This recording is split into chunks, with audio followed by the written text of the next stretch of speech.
네, 2월 19일 NH 모닝 브리핑 시작하도록 하겠습니다. 외부 일정으로 인해 산업 기업 분석의 하나솔루션 황유식 연구원 먼저 발표했겠습니다. 네, 어제 하나솔루션 실적 발표 있었고요. 4분기는 예상보다 좀 나쁜 실적은 기록을 했습니다. 다만 1분기 실적은 좀 탄력적으로 개선이 될 예정이고요. 태양광 사업 중심으로 중장기 성장성을 굉장히 명확하게 제시를 하고 있기 때문에 장단기적으로 좀 방향성은 좋다고 말씀을 드리겠습니다. 영업이익 같은 경우는 이제 정기보수 비용이 좀 더 컸고요. 성과급도 예상치보다 좀 많이 크게 나왔습니다. 그리고 이제 태양광 쪽에서는 웨이퍼나 유리, 원부자재 가격이 상승하고 이제 물류 가격 상승 때문에 적자를 이제 소폭 기록을 좀 하게 됐습니다. 영업 외 부분에서는 태양광 사업 불용자산이 좀 꽤 있었고요. 설비 전환을 하면서 좀 올라간 부분이 있고, 그 다음에 태양광 자회사 손상차손으로 이제 총 이제 1,300억 원이 반영돼서 세전이 적자를 좀 기록을 했습니다. 이런 이제 일회성 비용이 1분기에는 좀 다 제거가 될 예정이고요. 화학 부분 쪽 실적이 굉장히 좋습니다. 그래서 PVC나 PE의 가격이 지금 상승, 그리고 저가 완료 효과가 가능하기 때문에 1분기 영업이익은 2천억대로 좀 올라가지 않을까 생각을 좀 하고 있습니다. 태양광 쪽은 1분기까지는 원가 강세 효과가 좀 있겠지만 지금 유리나 웨이퍼 쪽 증설들이 좀 많이 이루어지고 있고 그게 좀 시장에 풀리는 2분기부터는 원가가 좀 하락하면서 수익성이 개선될 걸로 보고 있습니다. 회사가 이제 유상증자 이전부터 태양광 다운스트림 사업 강화 전략을 명확하게 좀 제시를 하고 있는데요. 이번 실적 발표에서도 조금 더 구체적인 사항들을 좀 발표를 했습니다. 그래서 태양광 모듈 판매가 현재까지의 판매, 그리고 이제 중국 기업들이 하는 게 이제 이런 부분인데 여기서 벗어나서 앞으로 분산 그리고 발전 판매까지 비중을 확대하는 그런 전략이고요. 그래서 토탈 에너지 솔루션 기업으로 가겠다라는 점을 밝히고 있는 상황입니다. 독일 리테일 고객을 벌써 한 10만 가구 확보를 해서 미국, 독일 분산 발전 사업이 좀 시작이 된 상황이고 VPP 사업도 고도화시킬 예정입니다. 그 다음에 발전 판매 사업인데요. 유틸리티급 태양광 발전 프로젝트를 개발, 판매해서 수익을 내는 그런 이제 사업 예정입니다. 그래서 현재 태양광 사업 매출액은 3조 7천억 원인데 25년에는 매출액이 12조 원까지 좀 확대될 예정이고, 이 중에서 다운스트림 쪽은 한 7조 원으로 좀 확대가 될 예정이고요. 수익성이 더블 디지트로 높기 때문에 전체 태양광 영업이익을 좀 견인하는 그런 상황이 좀 될 예정입니다.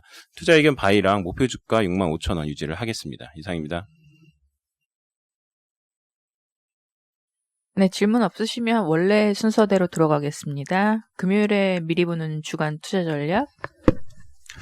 네, 안녕하십니까. 주간 투자 전략 발표해드리겠습니다. 다음 주 코스피는 2,970에서 3,130포인트 내 등락을 전망합니다. 주가 상승 요인으로는 1월 FOMC 의사록에서 다시 한번 확인되었던 연준의 완화적인 통화정책 방향, 그리고 미국 행정부의 추가 부양책 논의 등을 들 수 있겠습니다. 주가의 하락 요인은 계속해서 부담을 주고 있는 명목금리 상승에 따른 할인율 부담을 들 수가 있겠습니다. 이 다음 주 주식시장은 가파르게 상승세를 보이기보다는 부양책 소식에 집중하는 가운데 금리와 물가 등 가격 지표에 민감하게 반응하는 한 주가 될 것으로 보고 있습니다. 이 글로벌 주식시장의 과열 양상 현재 강하게 보이고 있고, 이에 따라서 금리라든지 이 물가 기대 확대 등에 민감하게 반응을 하고 있는 상황인데요. 다만 글로벌 경기 회복에 대한 기대감, 그리고 기업 이익 증가에 대한 믿음은 여전히 강하다는 점을 고려했을 때 방향성 자체는 상승세를 보일 수 있을 것으로 판단합니다. 금리 등 비용 변수에 의한 조정 시 매수 대응을 권고드리고 싶습니다. 투자 전략 측면에서는 국내 주식시장의 상승 속도가 지금 글로벌 주식시장 대비해서 빠르게 둔화되고 있는 상황입니다. 가장 큰 이유로는 기관 투자자, 국내 기관 중심의 프로그램 매도가 계속 나오고 있고, 외국인 투자자들의 현선물, 동반 차익 실현 등이 지수 상승 속도를 좀 둔화시키는 요소로 작용을 하고 있습니다. 뚜렷한 점은 원자재 관련주라든지 글로벌 민감주들의 주가 상승세는 여전히 지속되고 있고 이익 전망 상향도 굉장히 빠르다는 점입니다. 결국에 이 두 가지를 조합해보면 이 원자재라든지 글로벌 경기 민감 관련된 업종, 그리고 지수차 거래에서 일단 벗어날 수 있는 중형주 에 대한 투자가 좀 필요하다고 생각을 하고 있습니다. 코스피 중형주 지수 같은 경우에는 민감주의 비중이 70%를 넘을 정도로 경기 민감주 위주로 구성이 되어 있는 상황이기 때문에 이쪽에 대한 눈을 가져가실 필요가 있다고 판단하고 있습니다. 외국인 투자자 같은 경우는 전반적인 패시브 자금 유출이 관찰되지 않고 있는 상황에서 현재 우리나라 주식시장과 다른 EM 주식시장 간의 글로벌 수익률 키 맞추기가 진행되고 있는 상황인데요. 외국인 자금 언제든지 유입으로 전환될 수가 있고 그 경우에는 반도체 업종에 집중될 가능성이 높기 때문에 중형 경기 민감주를 가져가는 가운데 반도체에 대한 비중은 유지가 필요하다고 생각하고 있습니다. 이상입니다. 네, 질문 없으시면 그 다음 순서 크레딧 전략으로 넘어가겠습니다. 미국 항공운송산업 홍성욱 연구원. 네, 미국 에어라인 산업 말씀드리겠습니다. 글로벌 항공여객 수요가 상당히 부진하다는 점 다들 아실 텐데요. 국제선이 상당히 부진한 반면에 각국 국내선 회복은 상대적으로 양호하게 이뤄지고 있습니다. 그래서 미국 항공사들 같은 경우에는 이제 70% 이상이 국내선에서 이제 매출이 발생을 하게 됐었는데 코로나 이전에 중국해 같은 경우에는 작년에 국내 여객이 이제 코로나 이전 수준으로 먼저 회복한 선례도 있고, 이런 부분들이 좀 미국이나 다른 이제 선진국 국내선 회복에 좀 좋은 선례, 그러니까 긍정적인 힌트를 주는 선례로 작용하고 있다고 보고 있습니다.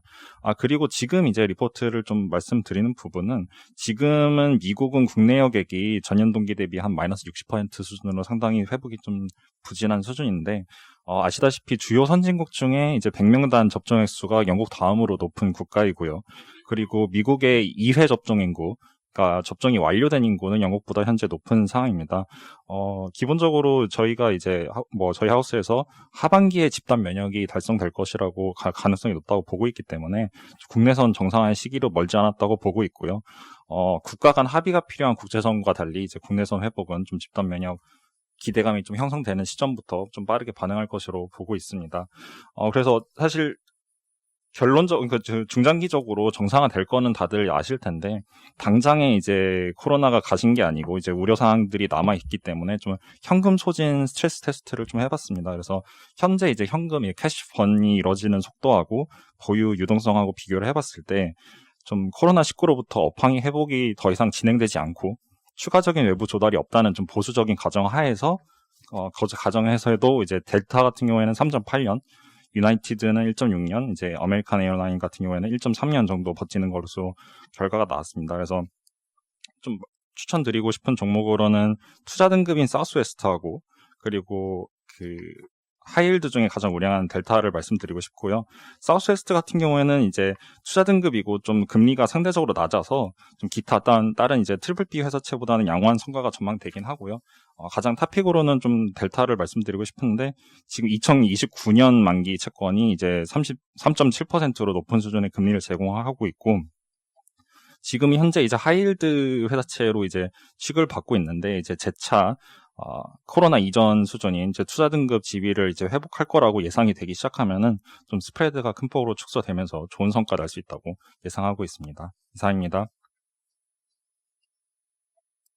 네, 다음은 대체투자 NH 부동산 지피지기 김영근 연구원 발표해 주세요. 네, 국내 부동산 주택 부분 말씀드리겠습니다. 올 하반기부터 주택 가격이 다시 상승세로 보고 있습니다. 근데 왜 상반기에 그러냐면요, 대규모 공급 계획을 이번 초에 또 2월 달에 발표를 했고요. 두 번째는 고강도 조세 정책이 시작된다는 점입니다.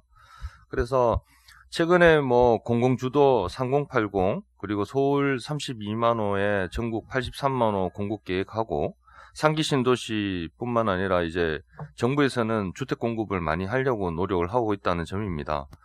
만약에 그렇게 순조롭게 한다 하더라도 주택가격 안정세는 2023년부터 시작될 거라고 보고 있습니다. 그 이유는 공급이 그렇게 우리가 생각하는 것만큼 빨리 속도를 내지 못한다는 점이고요. 그리고 두 번째는 공시가격 현실화, 1월, 2월, 3월 달에 우리가 표준지가뿐만 아니라 공동주택, 그러니까 아파트도 공시가격이 나오죠. 그래서 그런 부분이 공시가격 현실화 때문에 종합부동산세 부담은 계속 가중화된다고 보고 있고요. 그리고 작년 8월에 세법 개정안 때문에 주거용 오피스텔뿐만 아니라 주택 분양권, 그리고 조합 입주권 이런 것들도 다 주택수에 포함이 됩니다. 그래서 다주택자의 취득세도 당연히 많이 높아져 있는 상황이고요. 올 6월부터는 단기거래라든지 다주택자 양도세도 6월 1일부터 더 중과되는 게 시행이 됩니다. 이런 부분이 조금 조정세를 보인다 하지만 결과적으로 우리는 이런 부분이 상반기를 거쳐서 하반기부터는 다시 상승세로 보고 있습니다. 그 이유는 앞서 말했던 것처럼 공급 부족 사태하고, 두 번째는 초저금리가 계속 지속된다는 거고요.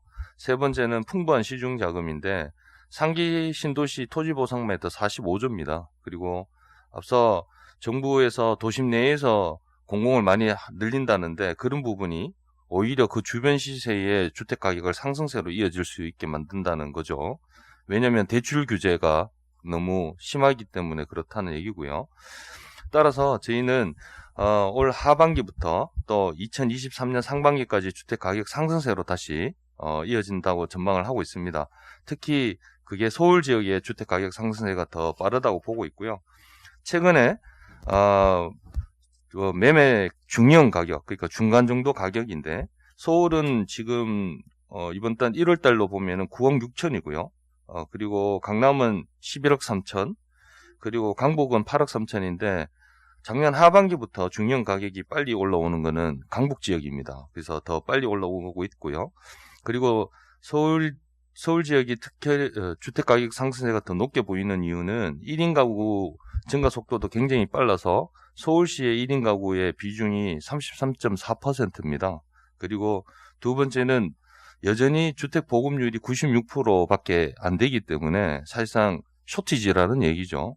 그리고 2018년이 2만 5천 세대, 2019년에 2만 8천 세대밖에 공급이 없어서 공급의 공백기가 진행이 되기 때문에 결과적으로 입주하려면은 이게 올해부터 입주니까 결국 2021년, 2022년 요까지는 사실상 주택이 많이 모자란다. 그래서 전세 가격이 강세까지 이렇게 보고 있습니다. 이상입니다. 네, 온라인으로 접속하신 분들 중에 질문 있으신가요?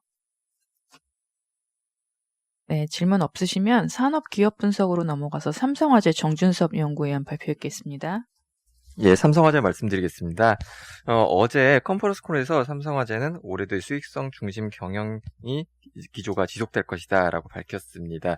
사실 업계 전반적으로 작년에 이제 업황이 턴어라운드 하는 모습이 나타나면서 시장 일부에서는 이제 요율 인하나 아니면 신계약 경쟁이 재개되는 거 아니냐 이런 우려가 있었던 것도 사실이고요.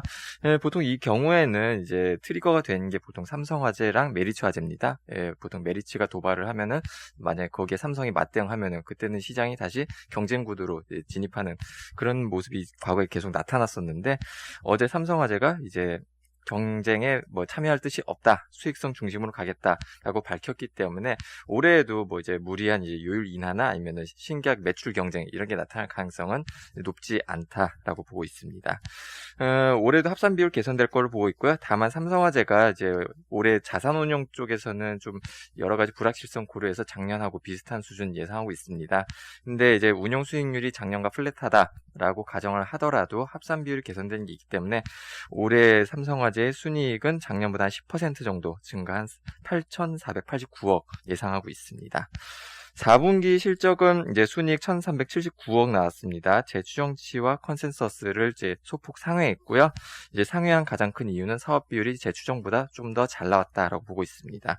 전년 대비 증익폭이 큰 거는 자동차 보험 손해율 영향이 큽니다. 이제 코로나 재확산에 따라서 이제 사회적 거리두기 강화됐고요. 또 이제 날씨도 비교적 양호했기 때문에 손해율이 전년 동기 대비 12.9%포인트 개선되면서 전체 이익 증가를 이끌었습니다. 이상입니다.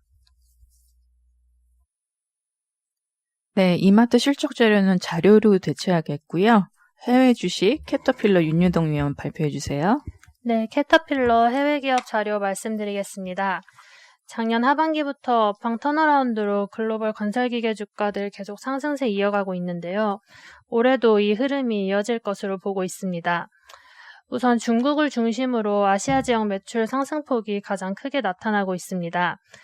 인프라 투자 수요 안정적으로 이어지는 가운데 최근 원자재 가격도 상승하고 있어서 자원개발 부문까지 호실적 이어질 것으로 보고 있습니다.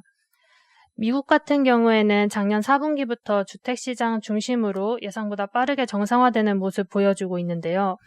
여기에 바이든 대통령의 인프라 투자 기대감까지 남아있어서 올해는 중국과 미국 양쪽에서의 실적 기여도가 본격적으로 나타날 것으로 보고 있습니다. 밸류에이션 보시면 21년 기준 PER은 25배로 현재 글로벌 피어와 거의 비슷합니다. 캐터필러가 글로벌 건설기계 중에서 1위임을 감안할 때는 현재 프리미엄이 거의 반영되지 않았다고 보고 있고요. 글로벌 건설기계 업체들이랑 비교했을 때 가장 큰 시장인 중국과 미국 두 군데에서 동시에 유의미한 매출 보여주고 있는 건 현재 캐터필러밖에 없기 때문에 향후 실적 개선 이어지면서 추가적인 밸류에이션 확장으로 주가 꾸준히 상승할 것으로 전망합니다. 이상입니다. 네, 추가 질문 없으시면 이상 좀 준비한 자료 발표 마치겠습니다.